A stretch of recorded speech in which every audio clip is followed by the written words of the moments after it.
All right, we're going to get started here with strategic learning. These charts are going to be made available. I'm not going to go through every one of them. What I'm really trying to do here, though, is give you some structure around what's important out of the strategic learning book. So really step back and look at how do we look at strategy for the business, because this is going to be critically important for us to understand how we do strategy for IT. So I'm not going to go through all the words on all these charts, but what I do want you to do is review them yourself just to get sort of an idea of the key pieces of what we want to pull out of this book. So fundamentals of strategy, and really stick at the top two here. Limited resources and inevitable competition is a need for strategy. If you didn't have either one of those two things, you wouldn't need to spend time on strategy. You could just do whatever you wanted, right? But this is a reality, right, of where we live at. And winning at business means winning at value.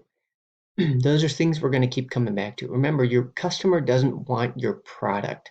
They want the value that they're getting from the product. They don't want the service. They want the value they're getting from the service. And a lot of times companies confuse that. They think that they make their product better and they keep improving it, that the customer is going to want it. But the customer only really wants the value that they're getting from that particular product. So whatever it's accomplishing for them. And it's important to understand that distinction because your competitors is always looking for different ways to get them that value more effectively. So what we're going to go through in fundamentals of strategy here is this competitive advantage, creating that bigger gap between cost and value for us than our competitors, right? We want the cost a certain amount, we want a lot more value. We want that gap to be big, we want the competitors to be smaller. And then from an industry standpoint, then understanding our industry, the dynamics of it externally and internally. So what are we trying to accomplish here? We got to build a foundation for our execution.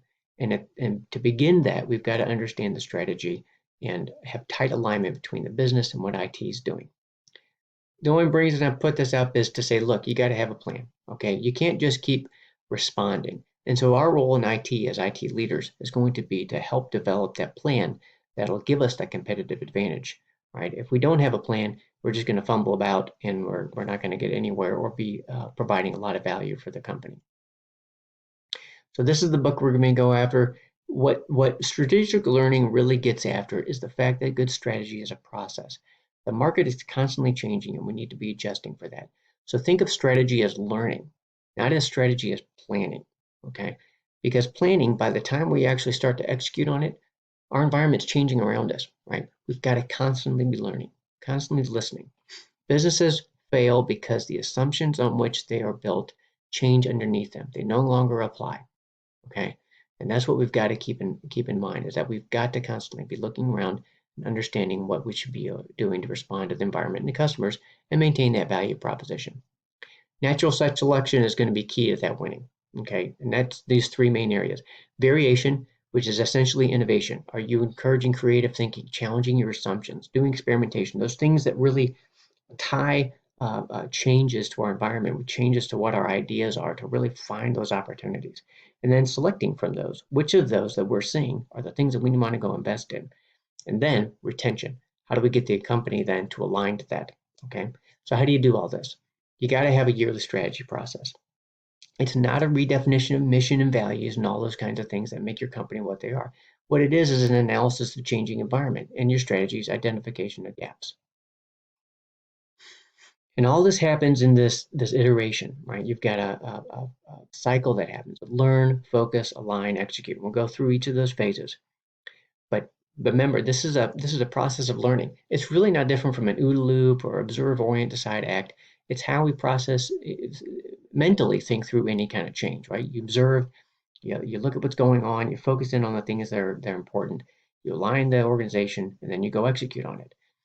We've got to keep it simple, right? You've got to do this in a way that's easy to understand and that creates that value creation for the company.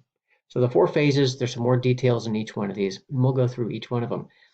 But you've got in your learn phase, you're looking at situational awareness, implications, alternatives, framing the challenge. When you get into focus, you're saying, all right, now what's our strategic choices that we're going to make? What's our competitive focus? What markets do we want to compete in? How are we going to serve them? And then how do we develop this winning proposition that basically takes all that and says, here's what we're going to go do. And this is the simple way to understand it. And now we're going to align the organization around it, which is in the third column there, getting leadership messages out, key priorities, all that. And then the execution, which basically gets that whole strategy going and then brings it back around to the beginning. So learning is the key part here, the first one. The book will lay out basically three teams that you want to do: one for competitors, one for the industry, and one for broader environment. Asking questions to understand what's going on in those areas. And then be able to explain it, be able to explain and lay out in charts that show over time what's happening to our service business over time, who's actually buying what part of all of that stuff. And then from a value creation perspective, how do we know with all of our services and all of our technologies, which are the ones that are, of all the things that we're spending money on, right? New products, new services, which of them are becoming stars, which of them are kind of dogs. Let's stop investing as quickly as possible so we can get the allocation into the stars. And which of the stars are sort of becoming not obsolete, but just becoming cash cows, right? They're taking the market. It is where it is. It's going to become more competitive. We need to be taking our cash then and generating new stars that'll become future cash cows. Understanding where all your products and services fit is key, and then maximizing your overall portfolio so that you can allow for quicker transition from cash user into stars, and then from stars into the cash cows. So understand the implications again in learning. Are the old rules of success changing? Remember, the old success, customer like these things, and new success, customer like these new things exist. Don't get caught up in the idea of we have a great company and our customers love our products. They don't. They love the value from your products. You can point to General Electric, you can point to any number of companies, Circuit City, were great leaders in the industry, and they started looking internally as opposed to listening to what's going on with the customer environment. Summarize the key insights simply, right? Summarize them in a way that people can understand, that sort of build the trends and show what's going on in all these dynamics, and then tells a story. It's a diagnosis, not a survey. No one wants to know just random data and facts. You've got to come up and say, this is what is happening in the environment around us, so that then we can focus on those strategic choices. What do we actually want to do that's going to give us the maximum revenue over the smallest number of costs and assets? Maximize that, we become very competitive. The larger we get that compared to our competitors, then the more of a winning proposition we're going to have, right? What are we going to offer them? Now we define that winning proposition. Compare never to the point here. What I bring in here, don't compare future state to present state, because you're always going to get better, right? You should be getting better. What you really need to be concerned about is what's our future state versus our competitor's future state. Right? Always compare future states with each other. What are you going to do better, right? What leads to greater profits? What leads to greater value? And then take that, all that information that you have, you define this winning proposition that's going to give you greater customer value, superior profits, and then from there, once we have that proposition and everyone kind of nods their head and says, yeah, I think we know what we're going to go do, then you get your key priorities out of there. What are the few things that you're going to do that are going to make the biggest difference? Remember the 80-20 rule. Majority of the inputs have little effect on the desired result. Those vital few, the 20%, have a disproportionate effect. So always being able to identify, you don't have to tell everything, but identify what are the key priorities that we have to focus on in order to win. Once we've done that, we align the organization, right? Orchestrate the right set of things in the right alignment and timing. It's not a single message going out from leadership saying this is what we're going to do. It's an immersion of everyone's objectives around what these key priorities are so that we can move the business in the right direction. And this is true for the business, and it's true for IT support of that messaging and that alignment and making sure our systems are in there. But it's also true for IT as well. On our own, how are we transitioning in order to make sure that we're driving the company to the places that they're going to be most competitive in? All that stuff gets translated into accountabilities, goals and objectives of everyone. We make the processes work for us. So then, how do we do that? Those are the kinds of things that you talk a little bit about: measures and rewards, structures and processes, culture, people, being able to translate things that people need to understand. The sigmoid curve lesson that the book talks about is discovery driven. It's customer focused. If you look at products over time, your successes as you invest, you start to have this sort of success with a product. You're losing money because you're investing, but then you have this good customer success. What you want to avoid are frozen mental models and inward looking and political kind of things that come from success, right? Always be looking for the next one. so that you invest before you actually get to that inflection point. If you invest here, then you're going to carry yourself up into the next level of success. Okay. And that has to do with, that means right here, we're doing the strategy process. We're looking at what the customer's saying. We're realizing that we're going to be saturating the market soon. So we need to invest prior to the peak. If you wait till after the peak, you're in a lot of trouble because now you're getting less revenue in, less ability to change, and you're going to have to adapt. You're going to be way behind by the time this is done. You can't miss that window. That's the lesson of the sigmoid curve. Then you go and you execute on it, right? Now you're going to do strategic planning. Now you have an understanding of the strategy. You got a business strategy. You got an information strategy that goes along with it. You got corporate goals and objectives. And we're going to go execute on those things. Lots of different types of planning that you do, but basically what we're going to be looking at now is the strategic plan. Not all the little tactical plans around every little server and every little application or app or deployment of the website, all that stuff.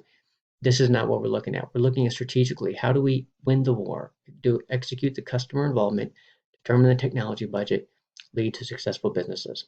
So when we get down to the end of this term, when we're looking at technology portfolio implementation and the budget there, that's what we're kind of thinking through.